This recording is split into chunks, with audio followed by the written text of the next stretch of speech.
Ladies and gentlemen, we are commemorating today the 80th anniversary of SULUAN raid in GUIUAN, an episode in the Leyte landing saga.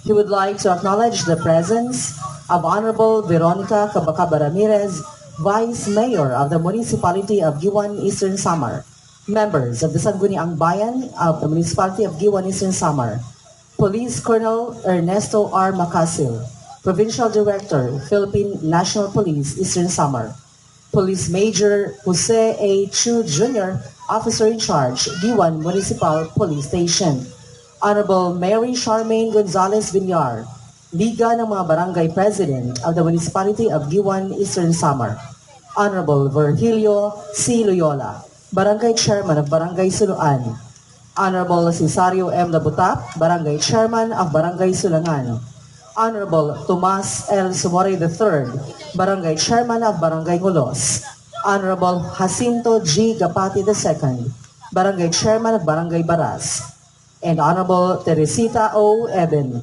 Barangay Chairwoman of Barangay Pagnamitan.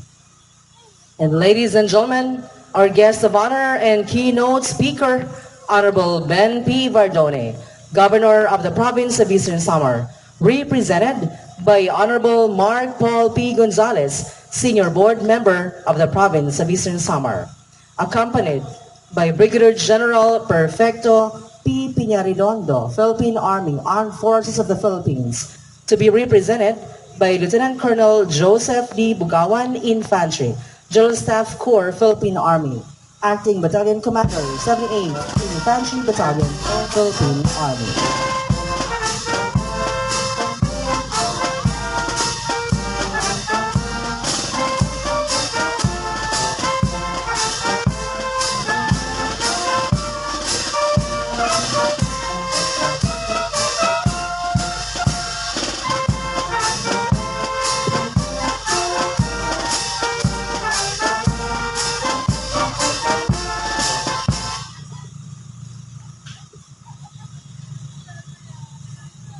We will now begin the ceremonies.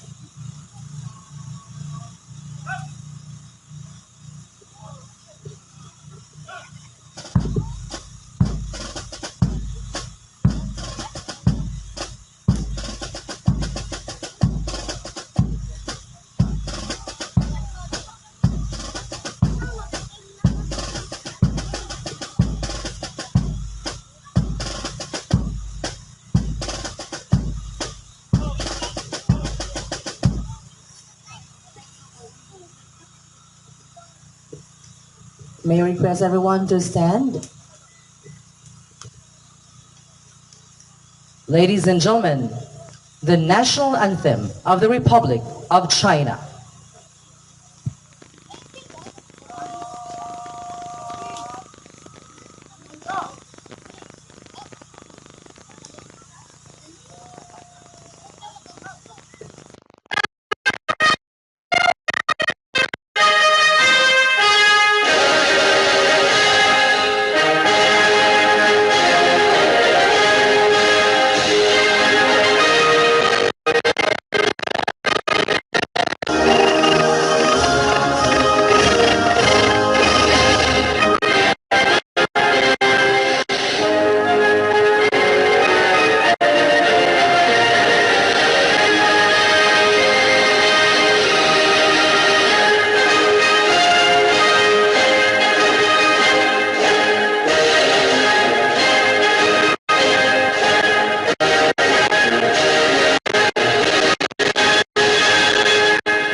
The national anthem of France.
The national anthem of Australia.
The national anthem of New Zealand.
The national anthem of United Kingdom.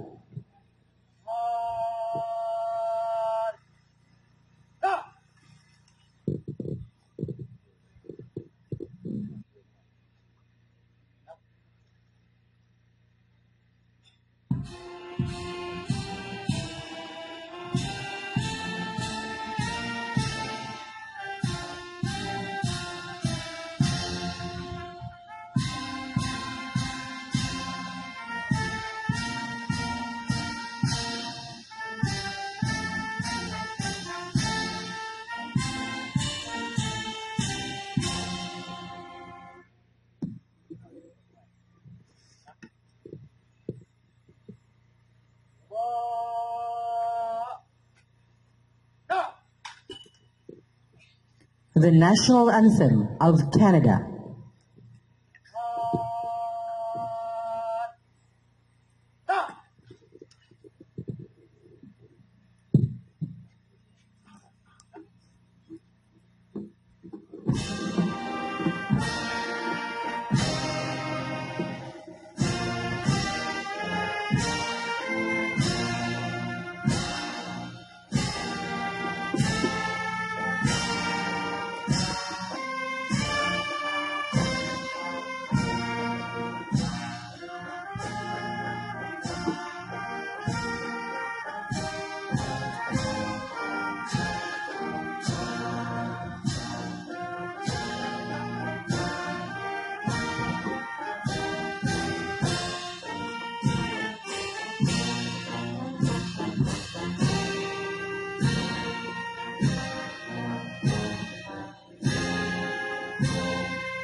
the national anthem of the United States of America.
Ladies and gentlemen, the national anthem of the Republic of the Philippines.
You may now take your seats.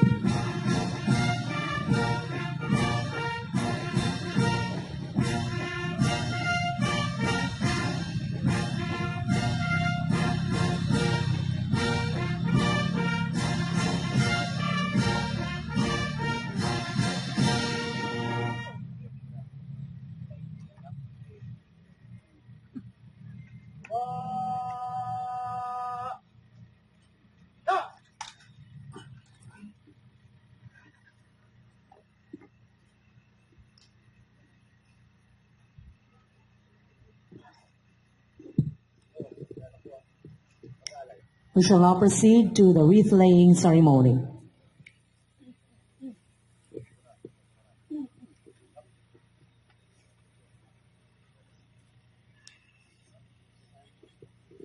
The wreath-laying ceremony will be led by Eastern Samar Governor Ben P. Vardone, represented by Honorable Mark Paul P. Gonzalez, Senior Board Member of the Province of Eastern Samar, to be accompanied by Honorable Veronica Cabacaba Ramirez, Vice Mayor of the Municipality of GUIAN Eastern Samar, and Brigadier General Perfecto P. Piñaridondo, Philippine Army, Armed Forces of the Philippines, to be represented by Lieutenant Colonel Joseph D. Bugawan, Infantry, General Staff Corps, Philippine Army, Acting Battalion Commander, 78th Infantry Battalion, Philippine Army. To be witnessed by the members of the Sangguniang Panlalawigan of the Province of Eastern Samar, Honorable Veronica Cabacaba Ramirez, Vice Mayor of the Municipality of GUIAN Eastern Samar, members of the Sangguniang Bayan of the Municipality of GUIAN Eastern Samar, Police Colonel Ernesto R. Macasil, Provincial Director, Philippine National Police, Eastern Samar, Police Major Jose A. Chu Jr., Officer in Charge, GUIAN Municipal Police Station, Honorable Mary Charmaine Gonzalez Villar, Liga ng mga Barangay President of the Municipality of GUIAN Eastern Samar, Honorable Virgilio C. Loyola, Barangay Chairman of Barangay SULUAN, Honorable Cesario M. Labuta, Barangay Chairman of Barangay SULUAN, Honorable Tomas L. Zamora III, Barangay Chairman of Barangay Mulos, Honorable Jacinto G. Gapati II, Barangay Chairman of Barangay Baras, Honorable Teresita O. Evan, Barangay Chairwoman of Barangay Pagnamitan. Let us now witness the wreath-laying ceremony to honor the heroes of World War II.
This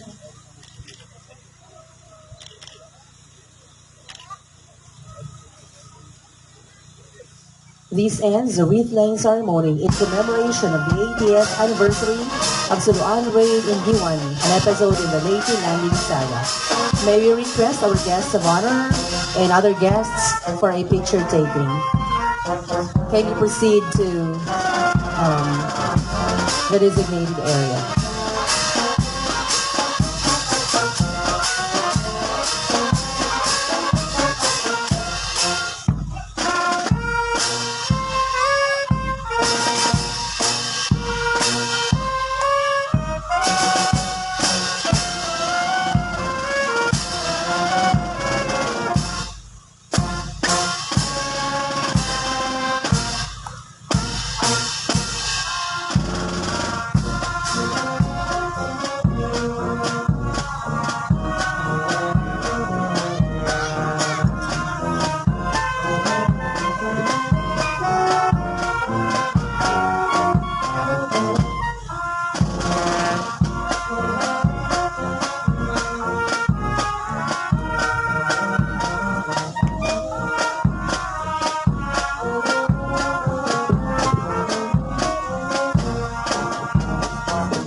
Thank you so much, ladies and gentlemen, for the photo opportunities.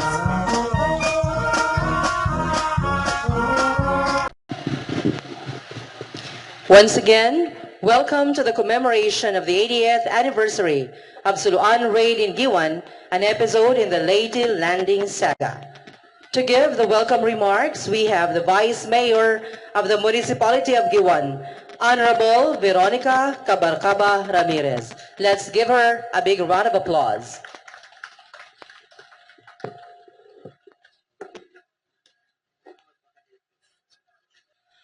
Maupay nga aga haton nga tanan. An akon paghataging katalahuran ngadtuhan aton mayor bisan ko marahiya dinhi kay may dani importante gihap nga karadtuon, Mayor Analisa Gonzales Juan. Sugad man mga sanggunian bayan nga anhiya na, Honorable Antonio Cablao, Honorable Puli Bagro, Honorable Joey Season, Aldo Season, Honorable Eric Cordero nga nagse-celebrate niya birthday ana. Happy birthday Consal Eric. Rogelio Cablao, ngan syempre ang representative hanaton governor, senior board member, ang pinakagwapo nga board member Paul Gonzales,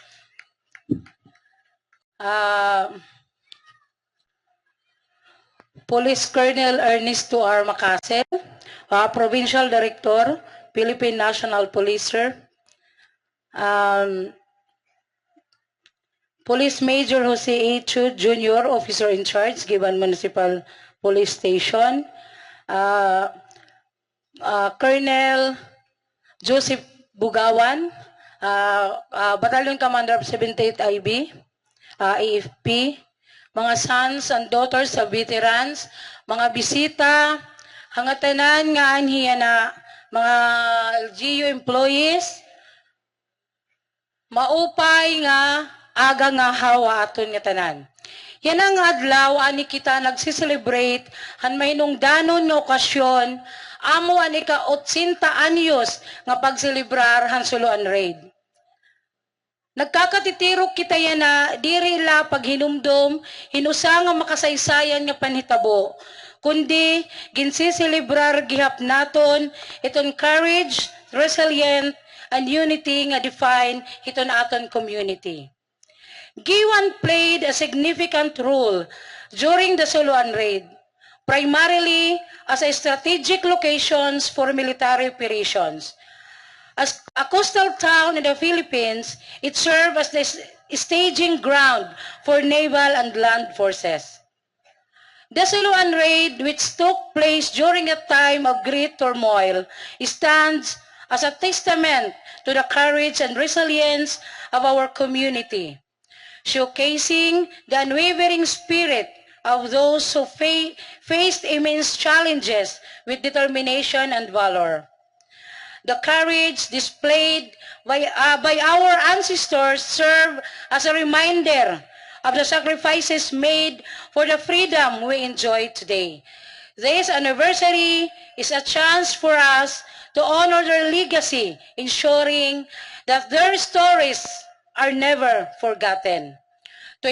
Let us also take this opportunity to inspire future generations to carry on the torch of freedom and justice.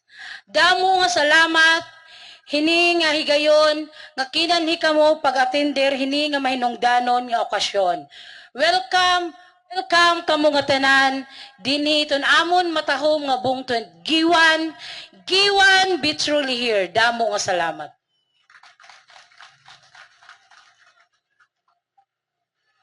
Thank you so much, Vice Mayor Veronica Cabacaba Ramirez. Let us this time welcome Lieutenant Colonel Joseph D. Bugawan, Infantry General Staff Corps, Philippine Army, Acting Battalion Commander, 78th Infantry Battalion, Philippine Army, for his commemorative message. Ladies and gentlemen, let's give him a big hand of applause. First and foremost, sir, my deepest respect and gratitude for inviting us here in this momentous event in our town, GUIUAN, Eastern Samar.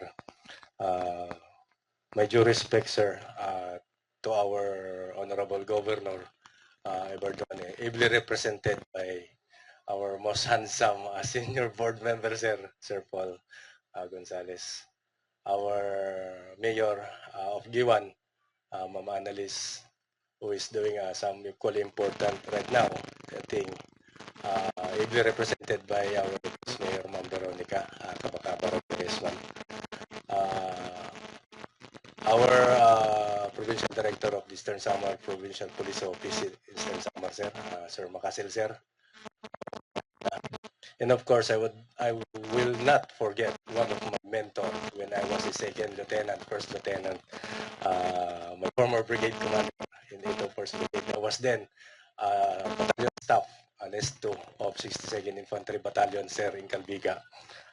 Retired General Joel Joseph Cavite, sir.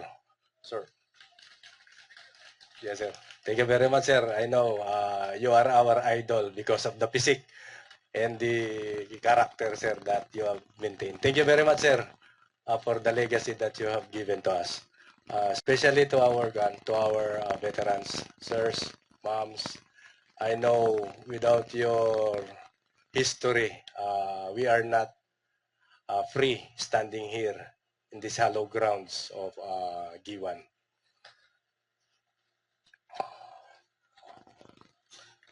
Sir, I am representing our acting Division Commander, Brigadier General Perfecto Peña Redondo, and I am Lieutenant Colonel Joseph Bugawan, the acting commanding officer of 78th Infantry Warrior Battalion, stationed in Borongan City.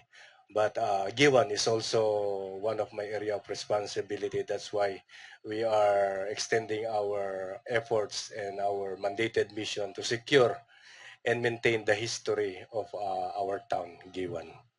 So sa aton nga tanan, sir, maupay nga aga, it is with humble honor, sir, ma'am, that I am speaking before you today on behalf of our commander of 8th Infantry Stormtroopers Division, as we commemorate the 80th anniversary of the victorious SULUAN raid in GUIUAN, Eastern Samar. The strength and bravery shown by our forefathers is a living proof of our valor, patriotism, and heroism that each one of us has in ourselves. As the blood that runs in our veins today has traces of the same blood that courageously faced and defeated the enemy some 80 years ago. Along with pure, selfless intention, our forefathers were hailed victorious in defending this town and its people. I would like to call on our youth as being in the front line of the generation we have at present. It is in you and through you that the freedom fought and won by our yesterday's heroes be defended and drawn courage today.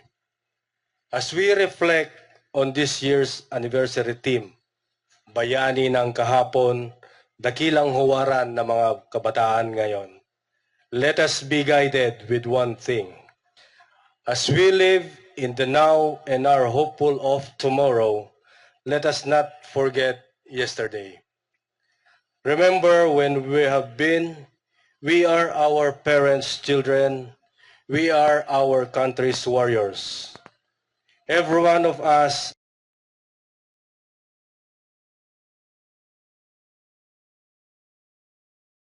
do so by looking back at our past and draw strength from the bravery and heroism of our ancestors. Examine strategies they have employed that enabled them to win the battle in warfare and in life when challenges comes along the way. Learn from their victorious moves and draw strategies from it to apply to today's challenges, along with some innovation and power moves. Learn from their mistakes so there will be less or no more room for regret. And if we ever encounter mishaps, as it is a condiment in the flavor of life, we could tell ourselves it is just a storm in our teacup. It could only make us stronger, wiser, and better. We today are a product of those who had come before us, who fought and died for the freedom we are living in the moment. It is all a result of our will to keep holding on and fighting, and our courage to resiliently rise up higher and bolder.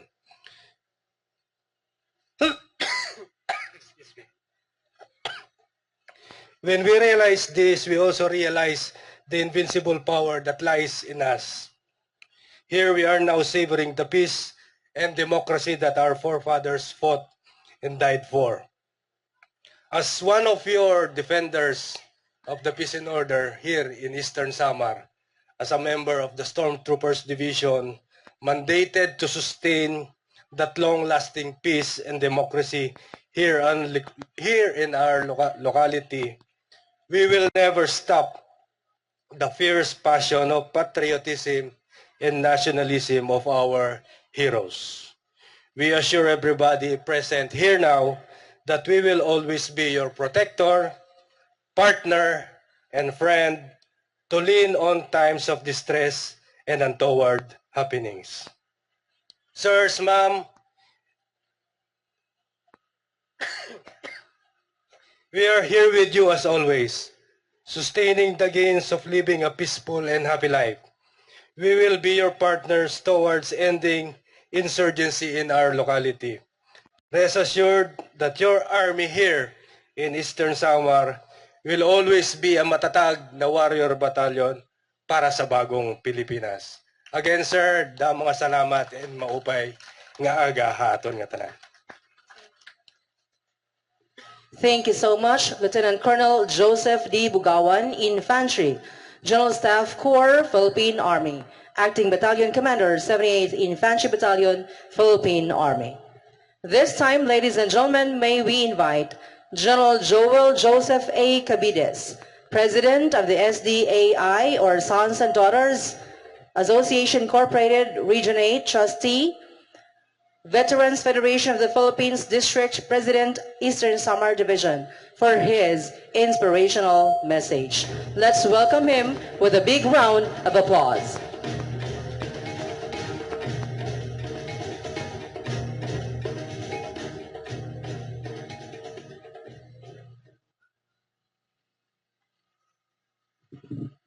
Thank you, Heidi. And my task now is about inspiration. Just to tell you frankly, I'm the one inspired. A few decades ago, we started this celebration. I was then a battalion commander. And here I could see yearly, nag-attend, nagiging maupay ang baga flow and commemoration. Although at first it was SULUAN. Why? Kay dito man nag-start ang liberation ng Philippines. Anyway, I am also inspired in remembering my relatives in SULUAN and Humunhon because they were part of that initiative in aiding the 66th Rangers under Colonel Mosi. And of course, anamon diri pa na hihimo, although it had started things out, ang paghimo han War Memorial Complex dinhi. May da namon ginhimo nga actually it was architect Ailon who made that plano about this War Memorial. And of course, nagbutang kami han monument nida and kuanhan esday baga may da sundang, no? However, through the years, nawara man iton. And I think it rusted or it was dito ha junk shop. Anyway, ladies and gentlemen, I am really thankful for the people of GUIUAN on having this commemoration.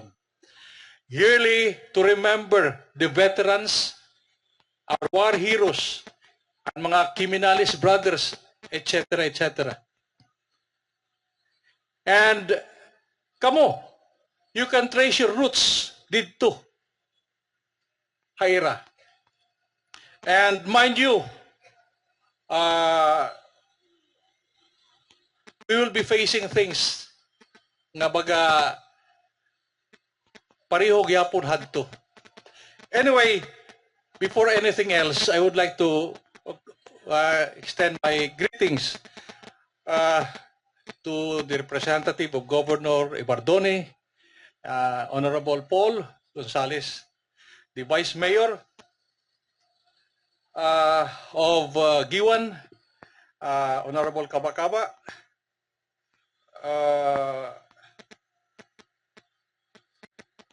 of course, ang mga members ng Sangguniang Bayan and mga barangay captains din sa GUIUAN. And not to forget things, ang mga veterano who shared their joys of youth just to defend the country. Anhirayana. And of course, along with them are the sons and daughters of veterans, World War II and post-war veterans. Of course, ang aton mga anhiyana naka-duty para pag-protect ha aton. Kaya to kayo, Colonel Joseph Bosaon, Bugayon. Of course, ang aton mga kapulisan under Colonel Ernesto Macasil, my good friend, and ang aton Chief of Police, Hagiwan,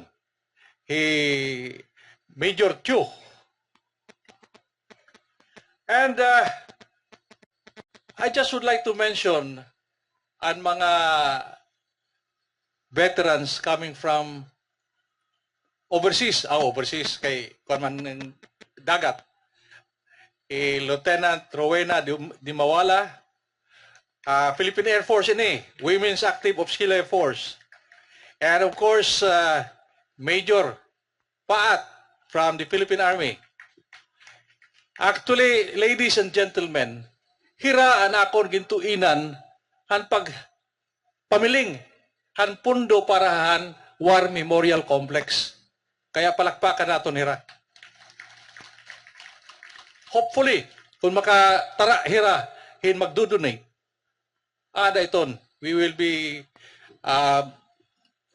coordinating with the municipality of GUIUAN, and of course, Eastern Samar, the province of Eastern Samar, para hindi nga ma-establish. Because if you, months from now, malipat naman ang Air Force din makukuha na aton airport din di ba? Because of the rehabilitation being done in Tacloban Airport being the international airport. Now, of course, we have ang mga barangay captains din and GUIUAN. I hope to see everybody here next time. This is the 80th anniversary of the start of the conflict, the start of the liberation, and the start of everything. And it did have a very significant influence in our lives. Why? Kay nag-iba ang pagkita naton. Ang damon mga Rico nga nagkamayadahin feeling nga ngadto habukid maupay ngayan. So during their guerrilla day siguro nagkamayadahin connection. Anyway, may dako prepared din ladies and gentlemen. Just would like to request your kind indulgence nga amo ini ang akon gin-prepare. And there can be no moment of honor and grandeur to freedom-loving Filipinos than a gathering such as this, attended by veterans, descendants, community leaders, and concerned friends. Now, it creates a nostalgic travel in time of what our veterans of yesteryears, then at the peak of their youth, answered the challenge, and with the heroism and gallantry, despite indomitable enemy forces and chains of difficulties, fought so that freedom and democracy will reign supreme today in our country. The liberation of our dear motherland started here with our own freedom fighters helping the U.S. 6th Ranger Battalion, led by Lieutenant Henry Musi and Lieutenant Colonel Musi, to capture the Japanese installation on SULUAN and neighboring islands. PFC Darwin Zofal became the first casualty of the U.S. contingent to die in the quest to reclaim the Philippines. Of the guerrillas that helped the beleaguered Allied forces, kay ba stormy adto, may typhoon, waray man report ka may casualty aton mga Filipino guerrillas. So, and World War II was the most vicious war that mankind had experienced. We were caught, unfortunately, in the middle. And however, despite the carnage, diseases, the aftermath of World War II, the United Nations came into being. An urgent need to adopt a new system of how humans can get along with fellow humans under the blessings of peace and solidarity. Today, o hadto pa a few decades ago, after the war, our erstwhile enemy number one, Japan, of course, and usaliwat and Germany, is now our avid partner in peace and development.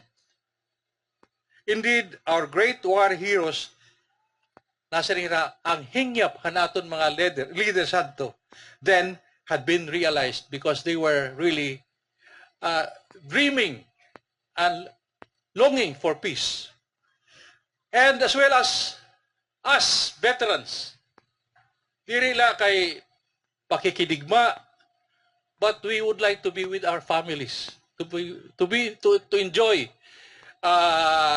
the atmosphere with good atmosphere with friends and the community.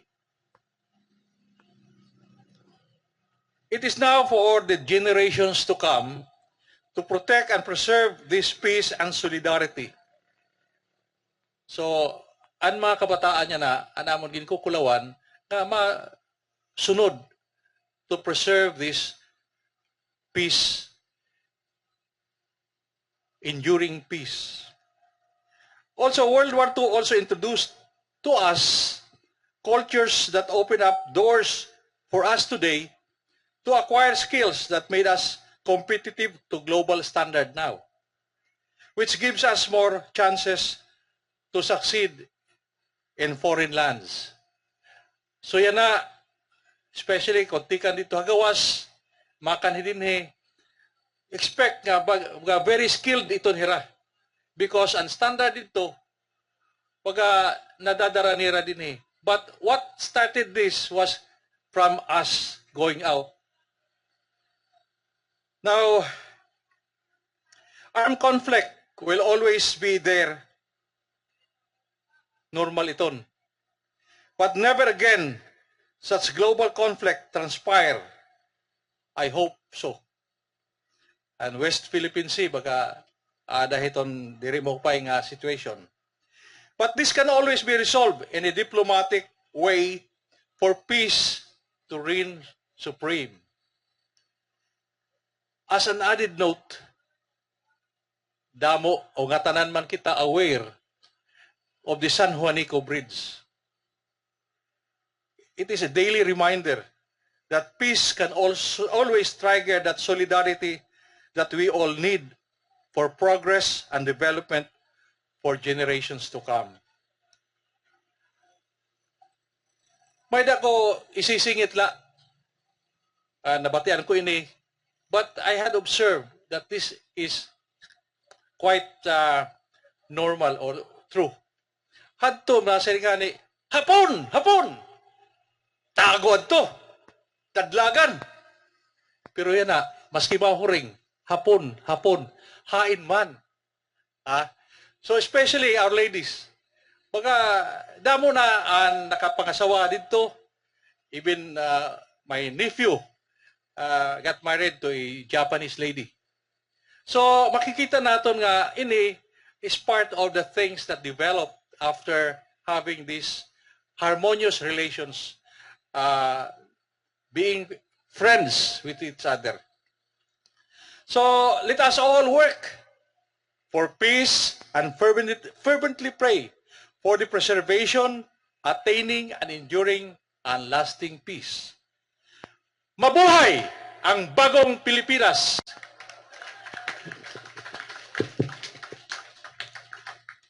Thank you so much, General Joel Joseph A. Cabides.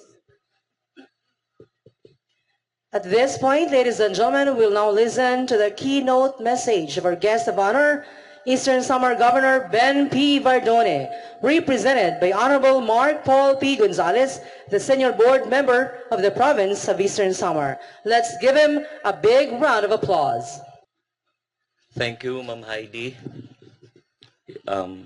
It is very true that every year, yung ating celebration po dito, gumaganda. Yan ang sabi ni General Cabides. Because many times na ako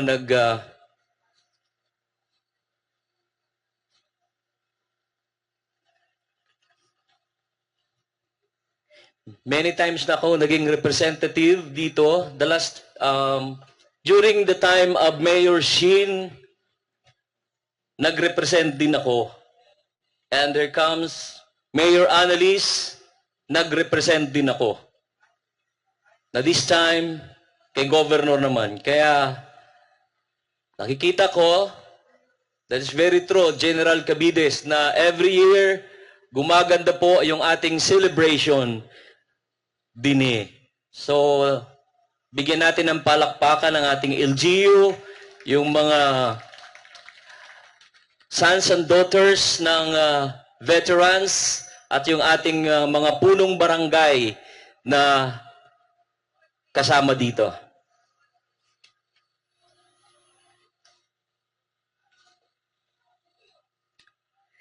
Isang mapagpalang umaga po sa ating lahat.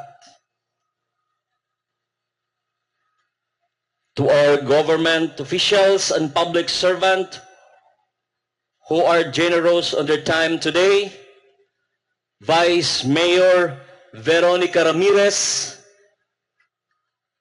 our councilors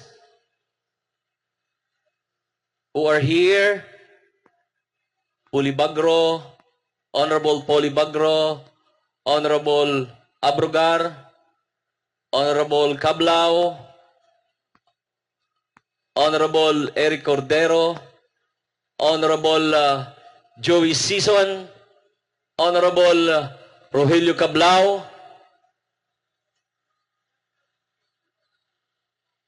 the punong barangays who are here, Honorable Tomas L. Sumuray, Honorable Teresita Ibin, Honorable Jacinto Gapati II, Honorable Cesario Labutap,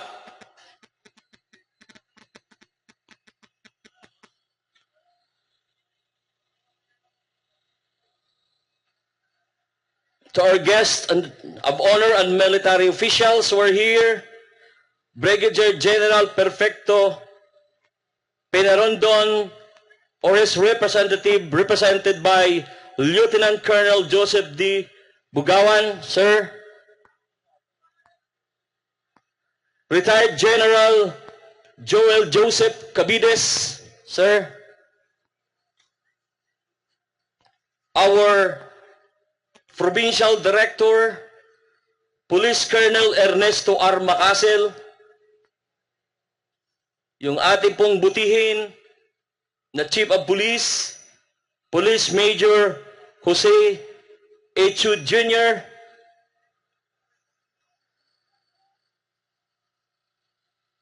yung ating pong mga sons and daughters, Veterans Federation of the Philippines, from Borongan, pwede bang tumayo po tayo? Bigyan natin ng palakpakan. Thank you. From Palo,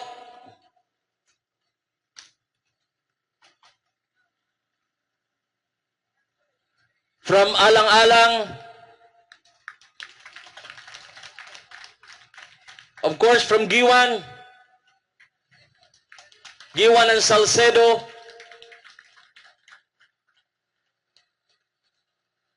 from Santa Rita, yung ating leader po, si Ricardo E.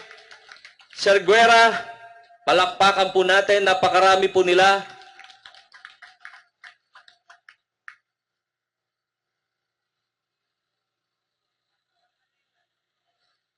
Di ko alam kung nandito po ang representative ng Department of Tourism ng Region 8. Kung mayroon po, pakitayo po para ma-acknowledge.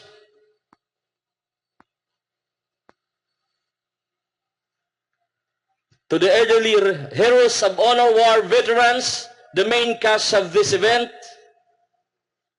guests and visitors, fellow Estehanon, maupay nga adlaw.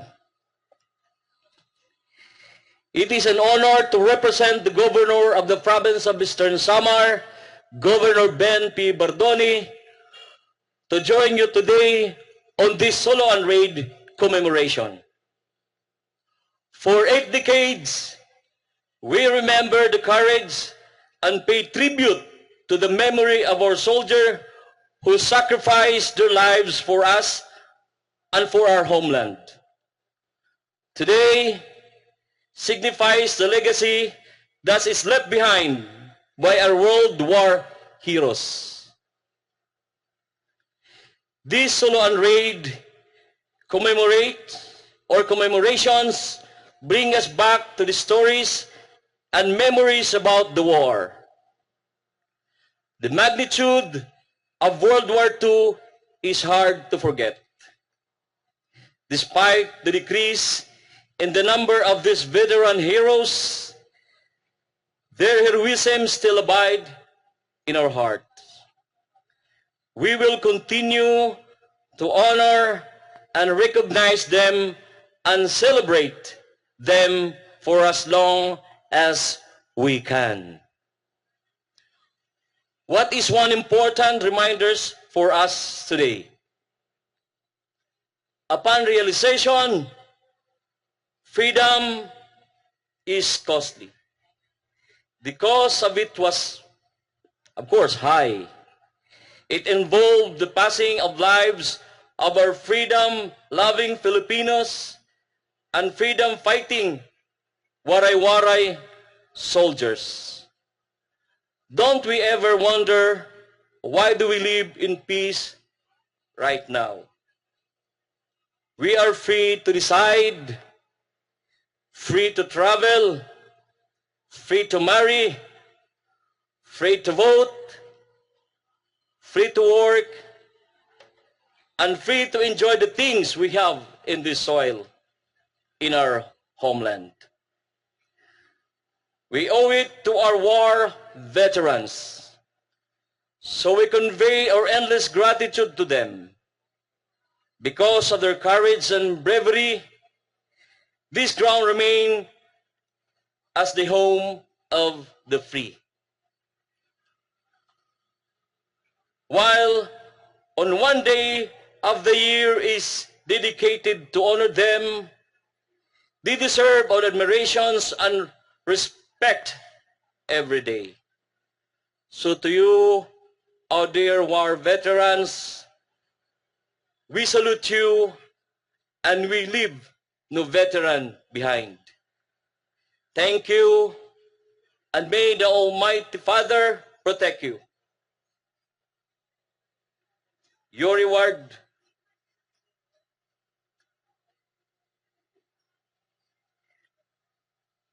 and bless you with more courage, and you enjoy your elderly years.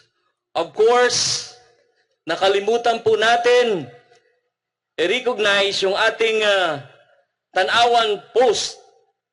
Yung mga nandito po, pwede bang pakitayo para ma-recognize? They are from, of course, they are from Manila. Bigyan po natin ng palakpakan yung ating mga sons and daughters of our veterans. So again, have a great and wonderful day to all of us. Salamat ngan maupay nga agahaton niya tanan. Thank you so much, Honorable Mark Paul Gonzalez, the representative of our Governor, Ben P. Bardone, our guest of honor. For the message of gratitude, let us call in Honorable Eric C. Cordero, member of the Sangguniang Bayan of the Municipality of GUIUAN and chairman of the Committee on Tourism. Ladies and gentlemen, let's give him with a big round of applause. We are honored with your presence for being truly here, the gateway of consequential global events, gateway of consequential journeys, the journey of Magellan and General MacArthur. Board Member Paul Gonzalez, Colonel Bugawan, General Cabides, Vice Mayor Ramirez, Colonel Macasil, Major 2, the contingent from the Philippine National Police and the Philippine Army, and all the men in uniform, descendants of veterans who came over from all over the country, from Luzon, Mindanao, and Visayas, and the Veterans Federation of the Philippines.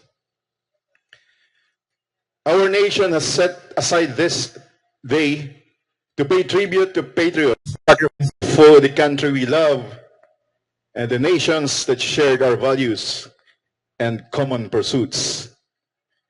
The significance of an event like this cannot be overemphasized what with wars raging as we speak. Just imagine Ukraine. Just think of the Middle East.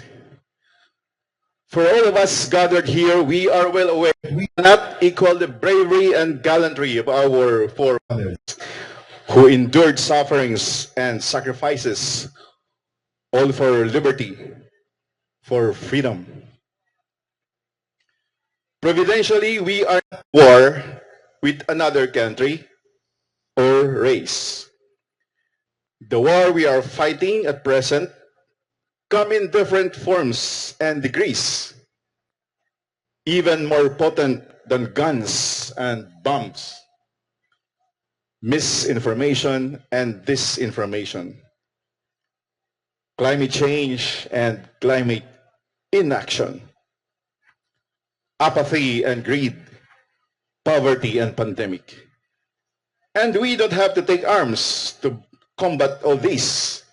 Just empathy, love, and faith, and a lot of common sense. Let your presence today, your presence today is a testament of that commitment to keep the same collective values: courage, honor, selflessness, pursuit for peace, justice, and truth. For that, this generation is genuinely grateful to you all, sons and daughters, family, friends, men in uniform, public servants, for keeping the fire burning in your hearts and minds. May God bless our fallen heroes. May God bless our departed veterans. May God continue blessing the Republic of the Philippines. Thank you and good morning. Thank you so much, Honorable Eric C. Cordero. Ladies and gentlemen, this ends the commemoration of the 80th anniversary of SULUAN Raid in GUIUAN, an episode in the Leyte Landing Saga. We would like to thank you all for your attendance and participation. Once again, thank you, stay safe, and mabuhay! GUIUAN, Bung Tuta, Higug Maata. Vichui here. Would also like to acknowledge, of course, the sons and daughters of Veterans Association Incorporated from Borongan, GUIUAN and Salcedo, Santa Rita, Palo, Alang-Alang, Manila, and Tanawan Post. Thank you so much, everyone, for coming over.